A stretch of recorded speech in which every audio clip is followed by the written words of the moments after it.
So right now I'm intermediate with Mandarin, but in the future I think my fifth language will probably be Tagalog, also known as Filipino.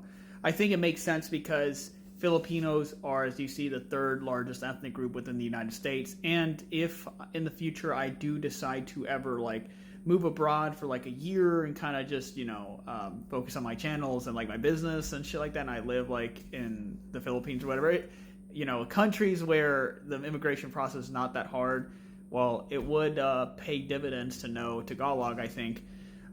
Also, because there's a lot of Filipinos that immigrate to all parts of the world, so it would be interesting to have that under my belt in the future. And of course, I would have Chinese. I already have it to an intermediate level. It'll probably get to advanced by the end of the year, or, well, certainly by May of next year, I'll certainly be conversationally fluent in Mandarin. So I think it's a pretty strategic selection when we consider all this. I've also been to the Philippines twice, and I do get confused for a Filipino when I go, like, all the time, and I get spoken to in Tagalog. So I get treated like sometimes people's facial expressions is like I'm a freaking Filipino no sabo or some shit, and I'm just like, oh fuck, but I'm not Filipino, bro. But anyways, if I got conversationally fluent with Filipino or Tagalog, then I would certainly blend in completely when I'm there. It would be funny as fuck.